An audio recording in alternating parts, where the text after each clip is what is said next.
반갑습니다. 날씨가 조금 따뜻해졌죠. 네. 그동안은 이게 목양실에서 말씀 준비하다가 이렇게 집중력이 조금 흐려진다, 조금 답답하다, 글자가 눈에 안 들어온다 그러면 창문을 열고 찬 공기가 싹 들어올 때 이렇게 신선하게 환기되는 그걸로 이렇게 딱 이제 마음을 다잡고 했는데, 오늘은 창문을 열어도 신선한 공기가 안 들어오고 따뜻하더라고요. 바깥 공기도. 꼭 봄이 온 것 같은. 어제 이렇게 밖에 나가봤더니 햇살만큼은 바람이 좀 불긴 했지만 햇살은 초여름 날씨처럼 되게 따뜻하고 또 좋더라고요. 지난주에 우리가 시편 20편 말씀 함께 나눴습니다.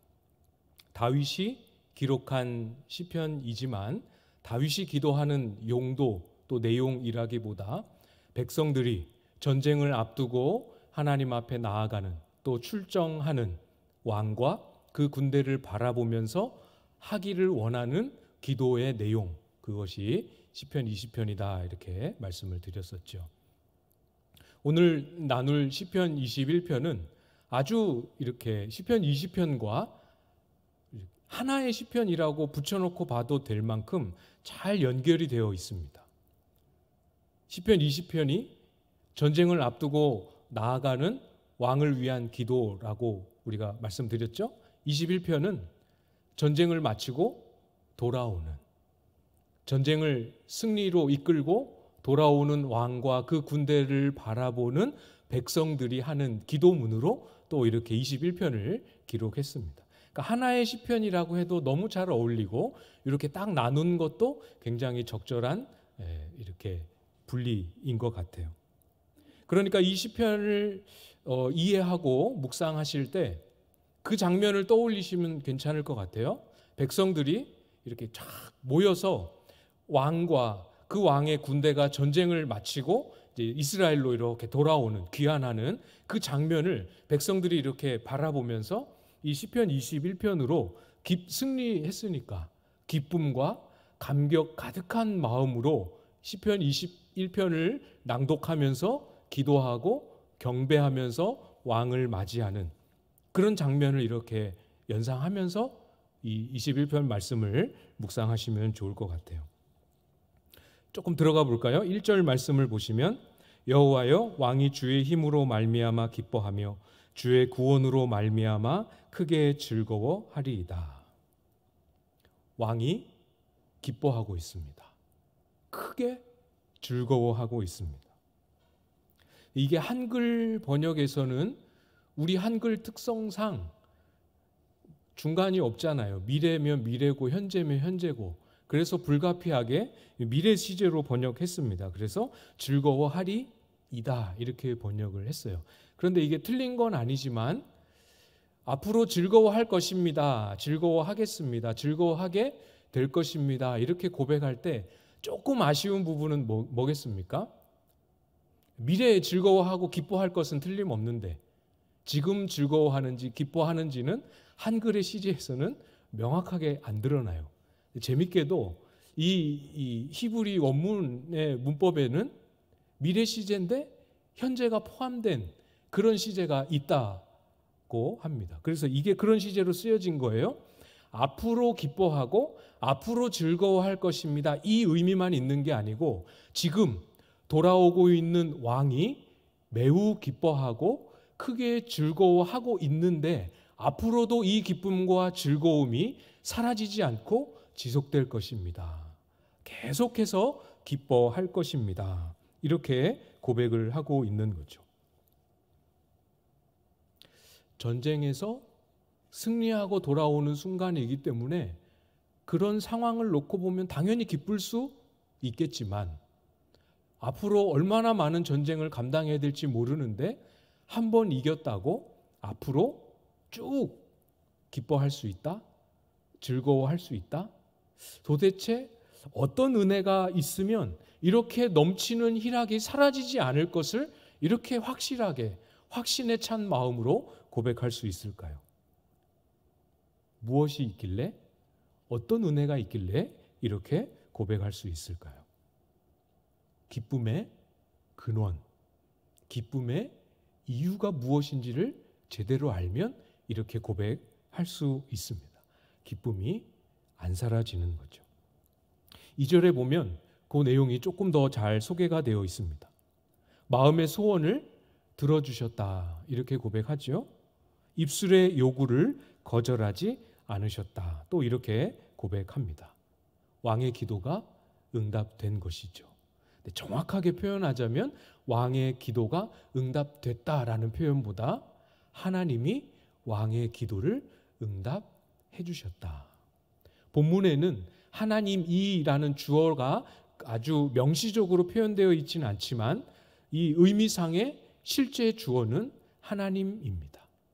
하나님이 전쟁을 위해서 기도할 때 하나님을 의지하는 마음으로 기도하는 마음으로 치열한 전투를 감당하고 있을 때 하나님이 그 모든 하나님을 의지하는 마음을 거절하지 않고 하나님의 도움을 구하는 기도를 거절하지 않고 응답하시고 도우시고 승리까지 이끌어 주셨음을 고백하는 거죠. 하나님이 들어주셨다. 하나님이 행하셨다. 이것이 기쁨의 근원이고 기쁨의 출처입니다. 상황이 기쁨을 주는 것도 틀림없이 있을 수 있습니다. 그렇죠? 그 승리의 순간 승리하고 돌아온 또 백성들이 함께 기뻐하는 것을 바라보는 왕의 마음은 얼마나 겹겹이 기쁘겠습니까? 그러나 어떤 기쁨의 상황 가운데서도 잊지 말아야 할 것은 이거 하나님이 주셨다. 하나님이 행하신 그 일로 말미암는 기쁨, 하나님이 우리의 모든 전쟁과 씨름의 과정에 동행하셨음을 깨닫는 즐거움, 이것을 잊지 말아야 하는 것이죠. 다윗은 전쟁하기 전에 이 시편을 써놓고 갔겠죠? 이 시편을 미리 기록하면서 기대했을 것 같아요. 전쟁을 하나님이 반드시 이기게 해줄 거라고 믿는데 하나님이 주신 승리를 안고 돌아올 때 그냥 기쁨 말고 정말 왕과 함께 군사들과 함께 온 백성이 단 한 사람도 예외됨 없이 이 기쁨을 같이 누리고 같이 즐거워하고 같이 감격하기를 다윗은 정말 원하는 마음, 바라는 마음으로 이 시편을 기록했을 겁니다. 근데 그 방법이 뭐겠습니까? 어떤 방식으로 이 승리의 기쁨을 백성들이 같이 공유하기를 기대했을까요? 승리했다는 사실을 미리 이렇게 과장을 많이 보태서 이렇게 놀라운 전쟁의 승리를 거뒀다. 과장하는 방식이 아니었습니다. 또 승리라는 그 결과 자체를 백성들에게 과시하는 방식으로 이 기쁨에 동참하도록 권유한 것도 아닙니다. 적들의 패배가 얼마나 비참하고 참담했는지 이것을 부각시키는 방식으로 기쁨에 동참하도록 유도하고 있는 것도 아닙니다. 기쁘지 않느냐 하면서 기쁨을 강요한 것도 아니지요. 다윗은 이 시편 21편을 기록하면서 승리한 왕과 그 군대를 바라보는 백성들의 시선, 백성들의 관심이 하나님께로 향하기를 기대했습니다. 하나님을 마주해야 우리 안에 진짜 기쁨, 하나님이 주시는 기쁨, 상황이 바뀌어도 사라지지 않는 기쁨을 누릴 수 있기 때문에 하나님께로 관심을 돌리기 원했던 거죠. 1절에 고백한 대로 주의 힘, 주님의 구원을 기억하고 그걸 스스로 찾아내지 못하는 백성들에게 이 시편을 같이 묵상하고 같이 낭독함으로 보이지 않지만 이 시편 말씀을 따라서 주님의 힘이구나, 주님의 구원이구나를 입술로 고백하고 나중에라도 하나님의 행하심을 바라보며 그 하나님으로 인한 기쁨을 누리도록 이 시편을 기록한 것이죠. 우리의 기쁨은 우리 가운데 행하시는, 우리와 함께 하시는 하나님에게서 오는 기쁨입니다. 이 기쁨이 저에게도 여러분의 삶에도 충만할 수 있기를 바라고 축복하는 그런 마음이에요. 우리의 삶의 여건, 우리의 삶의 조건이나 상황과 무관하게 하나님으로 인한 기쁨이 정말로 우리의 마음속에 샘솟게 되기를 축복합니다. 데살로니가 전서 1장 6절 말씀을 제가 읽어드릴 텐데요. 또 너희는 많은 환난 가운데서 성령의 기쁨으로 말씀을 받아 우리와 주를 본받은 자가 되었으니, 말씀을 받을 때 성령께서 주시는 기쁨이 그들 속에 있었다. 이렇게 말씀하고 있습니다. 말씀 속에서 하나님이 어떤 분이신지를 깨닫게 되고 우리의 일상을 살아가면서 경험했던 그 은혜가 말씀 안에서 하나님의 이런 은혜 때문에 이런 열매가 있었구나를 발견하는 기쁨. 말씀을 들여다볼 때 내 일상이 새롭게 해석되고 하나님의 손길이 발견되는 그 기쁨을 성령께서 말씀을 열 때 우리의 심령 속에 주시는 것을 말씀하고 있는 거죠. 삶의 조건에서 오는 것도 아니고 상황과 환경에서 오는 것도 아니기 때문에 우리가 하나님 앞에서 깨어있기만 하다면, 하나님을 주목하고 이 시편이 의도했던 것처럼 우리의 시선을 하나님께로 향한 그 우리의 마음이 깨어있는 상태를 잘 유지하기만 한다면 이 기쁨은 사라지지 않을 기쁨인 것이죠.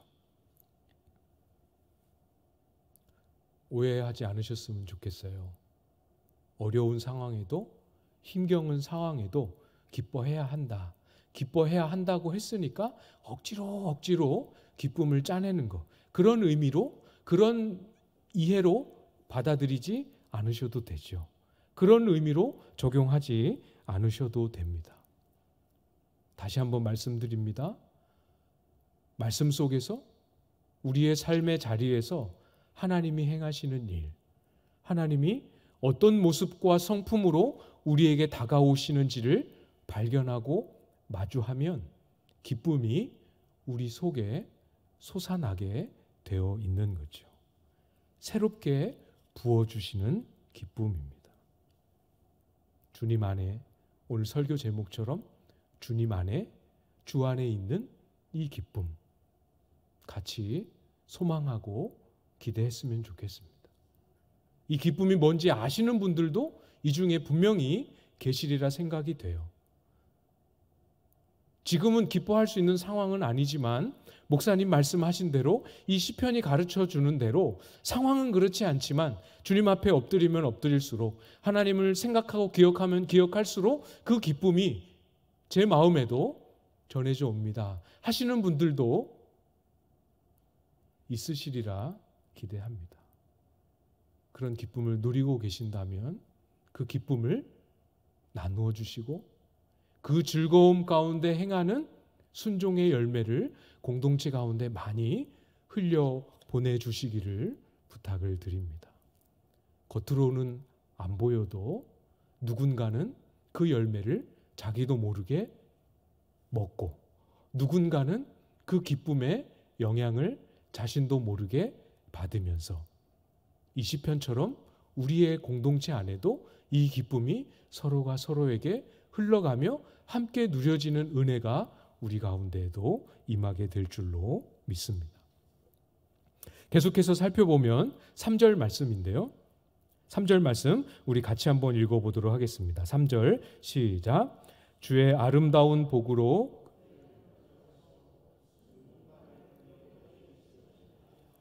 아멘. 아까도 말씀드렸지만 전쟁을 마치고 돌아오는 왕과 군대의 행렬, 그걸 연상하면서 이 시편을 이해하시면 된다 이렇게 말씀을 드리지 않았습니까? 왕과 군대가 시편 20편 낭독할 그 무렵에 전쟁에 나갈 때는 왕도 잘 정비된 새 갑옷을 입고 갔을 거예요. 군사들도 잘 갈고 잘 준비한 무기들로 깔끔하게 준비해서 전쟁을 위한 만반의 준비를 갖추고 정말 비장하고 용기 100배의 표정으로 나아갔을 것입니다. 돌아오는 모습은 어땠을까요? 전쟁하러 갈 때의 모습과는 많이 다르지 않겠습니까? 어떤 군사는 처음에 새 군복 입고 갔는데 돌아올 때는 군복이 여기저기 찢기고 너덜너덜해지기도 하고, 어떤 군사는 전쟁에 나갈 때 쓰고 갔던 투구를 잃어버리고 맨머리로 돌아온 군사도 있을 것이고, 단정하게 머리를 이렇게 한 군사들 말고 다 얼굴은 오랫동안 씻지 못하고 머리도 감지 못하고 다 이렇게 풀어 헤쳐진 모습. 또 어떤 군사는 뭐 다 몸은 멀쩡할지 몰라도 그 전쟁하면서 지금처럼 현대식 무기가 아니고 칼로 이렇게 휘두르고 싸우면서 하니까 그 전쟁의 흔적이 온몸에 선열이 이렇게 다 남아있는, 어떤 군사는 신발을 잃어버리고 어떤 군사는 부상을 입은 채로 다리를 쩔뚝거리며 팔을 이렇게 싸매며 아주 온갖 이 전쟁의 흔적이 고스란히 묻어있는 모습으로 귀환하고 있지 않겠습니까? 멀쩡해도 큰 소리로 승리의 기쁨을 연호하더라도 누가 봐도 참 치열했다, 정말 고생했다 하는 전쟁의 흔적이 뚜렷했을 거예요. 그렇지만 오늘 20편, 21편은 백성들이 그 시선, 돌아오는 군대와 왕을 바라보는 시선을 매우 적절하게, 그들의 외모와 겉으로 보이는 모습 말고 그들의 시선을 매우 적절하게 믿음의 눈으로만 볼 수 있는 방향으로 그들의 시선을 돌려주고 있습니다. 그게 방금 3절에 우리가 읽은 내용이죠. 뭘 바라보게 하고 있습니까? 놀랍게도 왕과 그 군대를 영접하시는, 기다리고 영접하시는 하나님을 바라보게 합니다. 하나님께서 오늘 본문 고백 그대로 주의 아름다운 복으로 왕과 그 군대를 영접하고 계십니다. 이걸 바라보게 하는 거죠.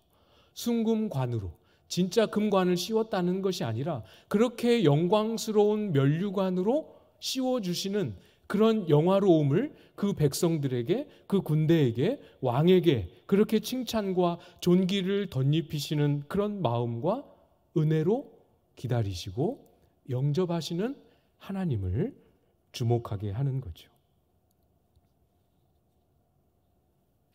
이렇게 생각해 보면 우리가 이 시편을 이해하는 데 조금 더 도움이 되지 않을까 싶어요. 아까 제가 길게 묘사했던 그 전쟁에서 돌아오는 왕과 군대의 그 참 초췌해 보이는 모습들, 그걸 그냥 제3자가 바라볼 때는 아이고 참 고생 많았다, 얼마나 힘든 싸움이었겠노, 이렇게 바라보고 말지 모르겠지만, 그 남루한 모습을 띠고 돌아오는 그 군사 중에 한 사람이 내 아들이라고 해보십시오. 그리고 그 군사 중에 한 사람이 우리 남편이고 우리 아버지라고 생각을 해볼 때는 전혀 다른 이야기가 되지 않겠습니까? 승리한 건 기쁜데 거의 죽다 살아 돌아왔구나. 전쟁 못할 짓이네. 다시는 우리 아들, 다시는 우리 아버지 전쟁에 가도록 내가 하나 봐라. 이런 전쟁에 대한 쓴 마음과 아픈 마음을 가지고 그 군사들을 맞이할 수도 있지 않겠습니까? 그런 마음이 아니고, 그렇게 군대를, 왕을 바라보지 않도록, 비록 사람 눈에는 그렇게밖에 안 보이겠죠. 얼마나 짠하고 얼마나 애잔하겠습니까? 사람 눈에는 틀림없이 정말 초췌하고 불쌍한 몰골이지만 하나님 나라 안에서는, 하나님이 다스리시고 하나님이 행하시는 믿음의 시선 안에서는 정말로 아름다운 복, 순금관으로 영화롭게 하시며 영접하시는 그 하나님, 이 하나님을 바라볼 수 있어야, 이 하나님을 바라보고 같이 그 안에서 이 믿음을 고백할 수 있어야, 이 눈이 열려야 우리가 성도로서 성도의 삶이 사라지게 되는 것이죠. 구체적으로 아름다운 복, 무엇이 아름다운 복이겠습니까? 4절에 있는 것처럼 생명을 주님 손에 의탁하며 주님께 도움을 구하며, 이제 죽을지 모르니까 칼이 휘둘려지고 화살이 날아올 때마다 기도하는 마음으로 그 전쟁의 순간순간을 맞이하지 않았겠습니까? 그렇게 주님께 도움을 구했던 왕에게 결국 들으시고 생명을 보존하게 하셨어요. 생명이 손상되지 않고 살아 돌아온 것. 하나님이 나에게 이 생명을 다시 되돌려 주셨다. 이것이 아름다운 복이지요. 생명을 주님께 의탁하면서 싸우는 이 마음을 유지하면서 싸우는 씨름, 적과 싸우는 것도 쉽지 않은데 내 속에 있는 내 마음, 하나님을 의지하는 마음이 사라지지 않도록 내 마음속에도 이 영적인 씨름을 감당하는 여정이 얼마나 힘겨웠겠습니까? 그렇지만 그렇게 하나님을 의지하는 마음을 잃지 않았기 때문에 살아 돌아온 것이 아우 잘됐다, 죽을 뻔했네, 이것이 아니라 나는 죽은 목숨이나 하나님이 나를 살아 돌아오게 하셨다. 이 생명 하나님이 나에게 다시 주셨다 하는 하나님을 향한 감사와 감격으로 고백되지 않겠습니까? 이 은혜를 알고 고백하는 것, 이것이 아름다운 복의 내용이지요. 오늘 나에게 주신 생명, 오늘 나에게 주신 삶의 소득, 오늘 나에게 주신 주변에 있는 가족, 사람들, 이것이 얼마나 아름다운 복인가. 새삼새삼 느끼며 그 은혜를 고백하며 감사하는 삶. 이렇게 고백하며 살고 싶지 않으십니까? 저는 그렇게 하고 싶어요. 이렇게 고백하면서 살아가고 싶습니다. 사실 따지고 보면 누구에게나 주어지는 내용이에요. 하나님을 안 믿는 사람에게도 오늘의 생명이 주어지는 사람들이 얼마나 많습니까? 그러니까 우리가 누구에게나 모두에게나 주어졌기 때문에 감사하지 않고 그 안에서 하나님의 흔적을 찾지 못하고 지나칠 때가 많이 있을지 모르겠습니다. 그 모든 삶의 내용들, 환경들, 상황들 하나하나에서 하나님의 손길을 깨닫고 하나님이 주셨음을 감지하고 감사하는 것. 아무리 사소한 것이라 하더라도 이것 하나님이 주신 것임을 알고 진심으로 하나님 오늘 그거 나에게 안 주셨으면 나에게 오늘은 없음을 알고 진짜로 감사하고 진짜로 아름다운 복이구나 고백하는 마음. 설교를 하는 것도 뭐 저만 합니까? 모든 목사님, 모든 목회자, 모든 사역자가 다 하는 일이지만 하나님이 어떻게 도우시고 어떻게 은혜를 주셨는지 알기 때문에, 그 은혜가 없으면 어떤 형편인지를 알기 때문에 아름다운 복임을 깨닫고 감사하고 다 살 수 있는 거처가 있으시잖아요. 모두에게 주어진 일상이지만 그것을 들여다보면서, 천장을 들여다보면서, 방바닥을 쳐다보면서 여기에도 베푸신 은혜를, 하나님의 흔적을 찾고 기억하고 감사하며 참으로 아름다운 복이다. 이렇게 고백하며 살고 싶습니다. 5절에서도 계속해서 왕과 그 군대를 바라보는 시선을 우리에게 가르쳐 주고 있습니다. 주의 구원이 그의 영광을 크게 하시고 존귀와 위엄을 그에게 입히시나이다. 영광과 존귀, 앞에서 아름다운 복, 순금관을 고백하지 않았습니까? 더 구체적이고 명확하게 얘기합니다. 영광을 크게 하시고 존귀와 위엄을 입히십니다. 이렇게 고백합니다. 그런데 주의 구원이 이 일을 행한다. 이렇게 말씀하고 있어요. 우리의 모든 고백은 하나님이 행하신 일, 하나님이 베푸신 구원, 잘 이해하셔야 됩니다. 하나님이 행하신 일, 하나님이 행하신 구원 앞에서 우리의 수고와 우리의 애씀은 온데간데 없이 다 사라지고 우리의 수고와 애씀을 다 무시하고 배제하는 것 같은 그런 인상을 받을 필요 없는 것이죠.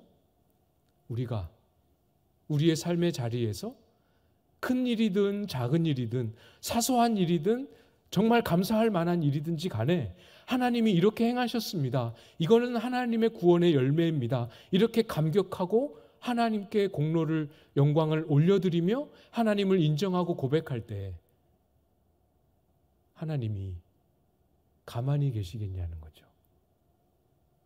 가만히 계시지 않으시는 하나님입니다. 사실 따지고 보면 우리가 하나님을 신뢰하고 순종하는 건 그 결과 여하와 상관없이 우리가 마땅히 해야 할 도리입니다. 그분은 우리를 지으신 창조주세요. 우리는 아들, 딸 이기 전에 피조물입니다. 이 사실 자체에서 창세기 1장이 가르쳐주는 이 사실 자체에서 이미 우리는 아무 설득의 여지 없이 순종의 당위성을 가지고 이 땅에 존재하는 그런 존재들이에요. 순종은 당연히 해야 하는 일입니다. 당연히 해야 할 일을 했을 뿐인데 구원하심은 우리의 수고가 단 1%도 가미되지 않은 전적으로 하나님이 행하신 일의 전부인데 하나님은 저와 여러분의 영광을 크게 하십니다. 우리가 무엇을 했다고? 사실 아무것도 한 일이 없는데 또 했다 한들 그건 당연히 해야 할 일이고 마땅한 일인데 그것을 다시 우리에게 돌리시며 우리의 영광을 크게 하시고 존귀와 위엄을 입히시는 하나님 아버지의 마음, 우리를 순종의 자리로 초대하시고 부르실 때 하나님이 어떤 그림을 가지고 어떤 바램을 가지고 우리를 부르시는지 잘 이해하실 수 있으시겠죠? 하나님은 아쉬우실 게 없는 분이잖아요. 능력이 부족해서 뭐가 아쉬워서 우리의 순종을 요구하시는 분이 아니라는 거 너무 잘 알고 계시지 않습니까? 하나님이 지독하게 외로워서 우리로 하여금 하나님을 찾아야 한다, 하나님 품으로 나아가야 한다, 하나님을 의지해야 한다 그렇게 말씀하시는 분이 아니라는 거 조금도 아쉬울 것도 부족할 것도 없으신 분이라는 거 너무 잘 알고 계시지 않습니까? 하나님을 신뢰하고 순종하는 삶 살기를 포기하지 않고 믿음의 선한 싸움을 끝까지 신실하게 감당하며 그 싸움을 마친 하나님의 백성들을 향한 하나님 아버지의 반응 이것이 무엇인지 잊지 않기를 정말 잊지 않기를 부탁을 드립니다. 사도 바울은 믿음의 선한 싸움을 마친 후에 의의 면류관이 예비되어 있다. 이렇게 말씀합니다. 의의 면류관. 아이고 목사님 그거는 바울이니까 그렇죠. 안 그렇습니다. 그 뒤에 이렇게 말씀합니다. 나에게만이 아니고 주의 나타나심을 사모하는 모든 이들에게 예비되어 있다. 이렇게 말씀하고 있습니다. 주의 나타나심을 기대하면서 믿음 안에 오늘까지 달려오지 않으셨습니까? 그 여러분들을 향해서 예비되어진 의의 면류관. 앞으로도 믿음의 선한 싸움을 중단하지 않고 하나님 의지하는 삶 계속 살아가실 거잖아요. 그렇죠? 그런 저와 여러분들에게 예비되어져 있는 의의 면류관. 예수 그리스도께서 나타나실 때에 칭찬과 영광과 존귀를 얻게 해주시기를 원하시는 이 하나님의 마음, 하나님의 예비하심 잊지 마시고 우리의 모든 삶의 자리에서 이 소망을 가지고 나아가실 수 있기를 바랍니다. 주님 안에 주님으로 인한 기쁨, 하나님 안에서 오는 존귀와 영광과 칭찬, 이것을 충만하게 하기를 원하시는, 우리 안에 기쁨이, 우리 안에 영광이, 존귀함이 충만하게 되어지기를 원하시는 하나님의 마음, 여러분 마음에 잘 붙잡아지셨습니까? 이거 붙잡고 가야겠죠? 이 모든 은혜, 여기에 담겨져 있는 하나님의 사랑의 마음, 이것을 우리가 잘 알고 붙잡고 가면 다윗처럼, 다윗뿐만 아니라 함께 전쟁을 감당했던 그 군대들처럼, 또 함께 같은 마음으로 이 시편 21편을 따라 기도했던 그 백성들과 마찬가지로 우리도, 저와 여러분도 동일하게 한 지점을 향한 믿음의 고백으로 이어지게 됩니다. 그게 바로 7절의 고백이죠. 7절 말씀 우리 같이 한 목소리로 읽어보도록 하겠습니다. 시작. 왕이 여호와를 의지하오니 지존하신 이의 인자함으로 흔들리지 아니하리이다. 아멘. 여기서 지존하시니, 지극히 높으신 하나님이 우리같이 약하고 흠 많고 낮고 천한 우리를 포기하지 않으시고 끝까지 책임지시는, 여기 인자하심이 바로 그 책임지시는 언약적 사랑을 의미하는 거죠. 이 사랑 때문에 이렇게 우리를 영접하시나, 이렇게 우리의 기도에 신실하게 응답하시나, 이렇게 우리를 향하여 영광과 존귀와 칭찬으로 응답하시나, 이렇게 우리를 사랑하시나, 이것 때문에 흔들리지 않고 앞으로도 영원히 평생 하나님을 의지하겠습니다 하는 고백으로 우리가 같이 나아가게 되는 것이죠. 이 고백, 이 결단 속에 담겨져 있는 구체적인, 여러분의 삶의 자리에서 행하는 구체적인 하나님을 의지하는 실천, 이것이 저와 여러분이 가야 할, 또 갈 수 있는 최고의, 최선의 성도의 길인 것을 알고 나아가는 저와 여러분들 다 되실 수 있기를 주님의 이름으로 축복합니다.